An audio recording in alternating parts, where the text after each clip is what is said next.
Hey, what's up guys? We have a brand new shop build that we're starting. Finally into our 4th gen Tacoma truck. We're going through the gamut. We're doing front bumpers, rear bumper, bed rack, roof rack, sliders, everything. But we don't really show you guys behind the scenes on what we do to build the truck. So I want to walk you through the first things we're doing to this truck. Very exciting. First of all, if you're familiar with the platform, with the Tacomas, with Toyota really in general, historically they've made it really hard to put big tires on. There's not a lot of room in there to work with. But on these new trucks, we're finding that it is way easier to fit big tires. The power's there too with the new transmission, the new iForce Max motor, all that kind of stuff. I want to show you what we got going on here. We got Evan, look at all the boys. Came out. About to chop it up. Not even helping today.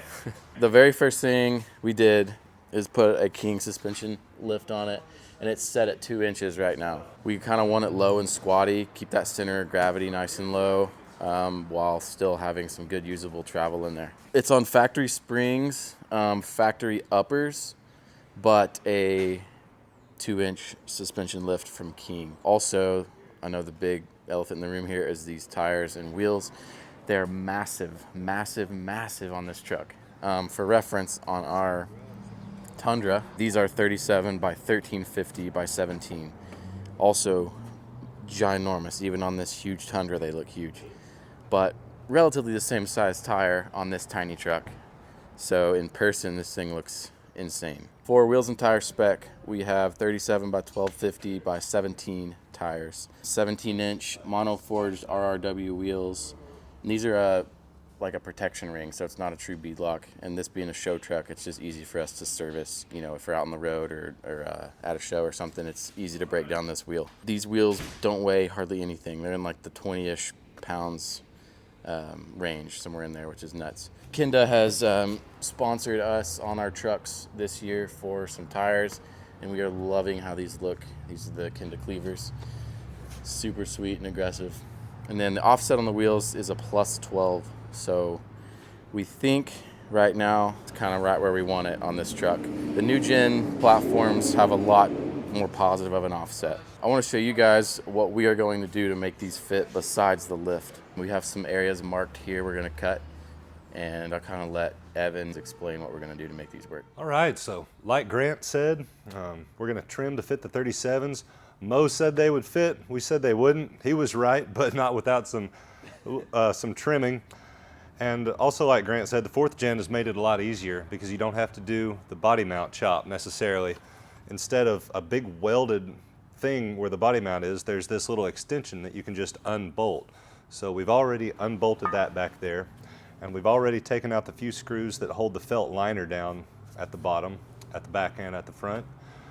So we're going to trim the plastic in a relatively straight line here and try to just blend it in. We're going to start at this little screw here so we don't mess up this attachment point, and I'm going to come across and then cut down into the fender.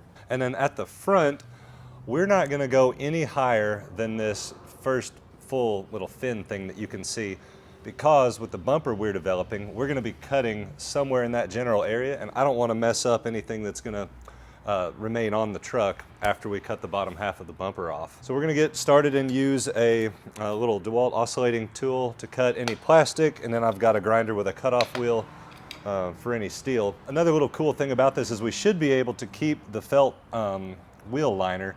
We'll just reattach it with some screws as necessary as we go forward. So haven't done one of these before on this 4th gen, so we're just going to go for it and see how it looks.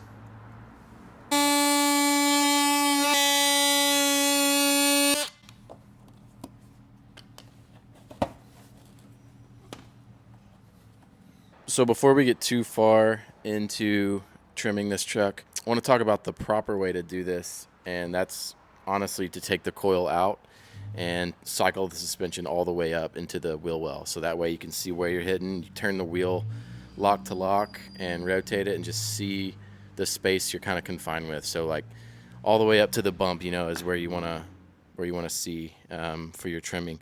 We didn't do that on this truck. Honestly, this is mainly going to be our show truck. We are going to take it on trails and stuff like that, but if you want to do this the the proper way. You're going to take that coilover out, that way you don't have any resistance on your suspension. Also, I want to show you in the rear the space we're working with right now. So these are factory springs. There's no added lift back here. We just have the King suspension shocks. So you can tell right here, I had to hold the mic, but that's basically 2 fingers over there. And then over here is even tighter. Maybe like 1 finger, 1.5 fingers.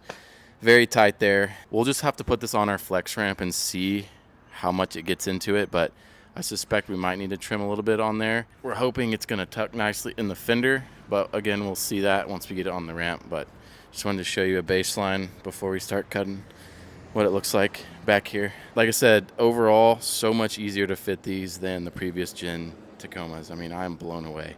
And I believe the Land Cruisers and stuff like that, the Forerunners, should be fairly simple as well. Loving this platform, loving the amount of power we get out of it. Yeah, excited to see what these little trim modifications do. Got her on the lift now. So basically we just want to show you guys some better angles in here so you can see exactly what we're doing. But obviously it's all drooped out.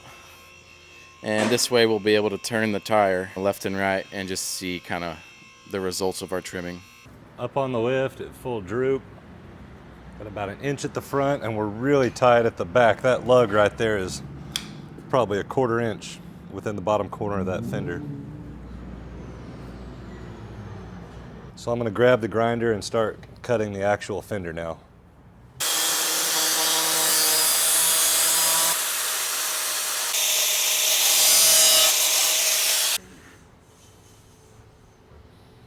There's one more small little block in here. Couldn't really see it till we trimmed it, but this guy, we're going to take it out too. A little 12mm socket. There. I knew it wouldn't rub if we went straight. Get out of here. All right, just a quick note. We've got this felt pulled back so you can see. This is the lower clip that holds the fender flare to the fender, and we're about to cut past that, so we're going to lose that. I was concerned that the flare would be able to floppy, but there's another attachment point just a little bit further up, so hopefully we don't have to find a way to secure this flare back to the fender. And this time it's all plastic, so it's a really easy cut.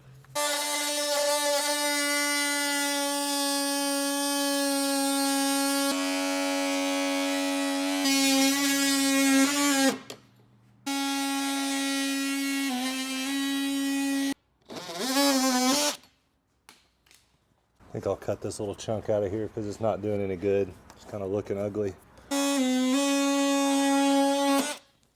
We're gonna finish this up and go test it and make sure we like it. But a note on this liner, we're just gonna kind of cut this tag that hangs down. We're just gonna cut it off smooth and push it back until it hits the firewall, and put a small self-tapper in. And of course, before I do that, I'm gonna go inside the cab and make sure this isn't an area where there's any wiring or a floorboard, but I think this is into a cavity that you can't get to. And the same thing on the front.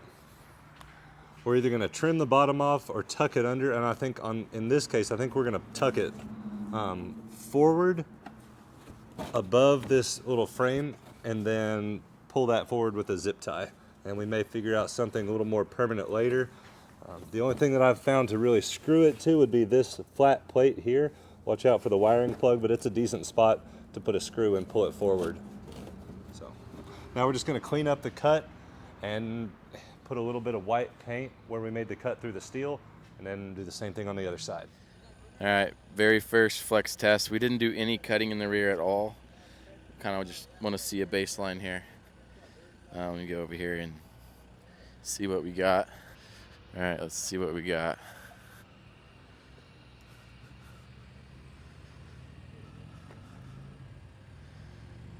It's looking good. Obviously, we're straight. We're not turned. It sounds so diesel-y, it's not even funny. Let's see this rear. Yeah, You into it? there's no way it's rubbing. Okay, well, I'll let you be the Oh, yeah. We're into that pretty good. It looks close. Look at this tuck right here. That's actually pretty nuts. Maybe a fingernail in there. This looks pretty good. Definitely need to trim that slightly. Yeah, put your hand in there. Maybe if you had some different trailing arms, you could move the axle back, center it more, I don't know. But that's looking good. All right, let's go see on our ramp. I don't know if there's more to go or not. You're going more? All right, that's about it.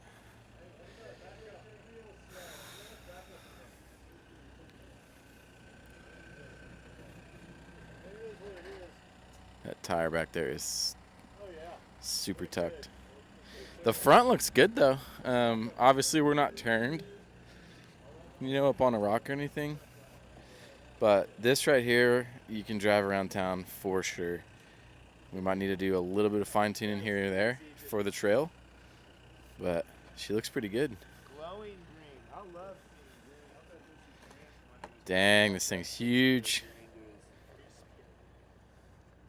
All right, we'll get a reverse flex going here.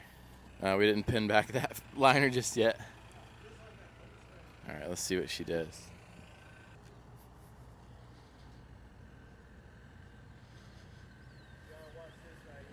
Stuffed pretty good. I'm pleased with how that's clearing the top of the fender decently. Very cool. Sweet. All right, so we just put it in 4 low to get a little bit more droop. You can see we're on the bump, fully pressed on the bump there. I'm sure with a harsh hit, it's gonna go more, but just for reference here, and you can see like how tight that is tucked in there, just barely.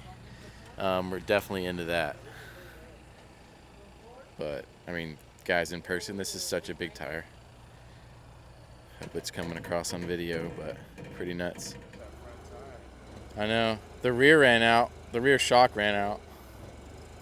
Probably there, right there. Is it floating yet? Yeah, it just turned. All right, so we have the rear tire in the air, so just barely. Look at all that room. Yeah, let's see that. Let's get on camera this room. Oh yeah. All right, right in here. Look at all that room. All right, we'll check out this calzone pizza back here. Absolutely stuffed. 3 meat stuffed calzone. All right, guys, that's gonna do it for the video. Yeah, pretty pleased with how those tires fit and the amount of work that took to get them to fit, which was hardly any. Yeah, I just wanted to kind of document the early phases of our shop truck build. And please come check us out. We have a lot of shows we're going to this year. We'd love for you guys to stop by the booth and say what's up. Please let us know if you have any questions. Drop them in the comments. We'd be happy to answer them. Any specs on the wheels and tires, all that kind of jazz. Happy to answer those. Appreciate you guys. See you.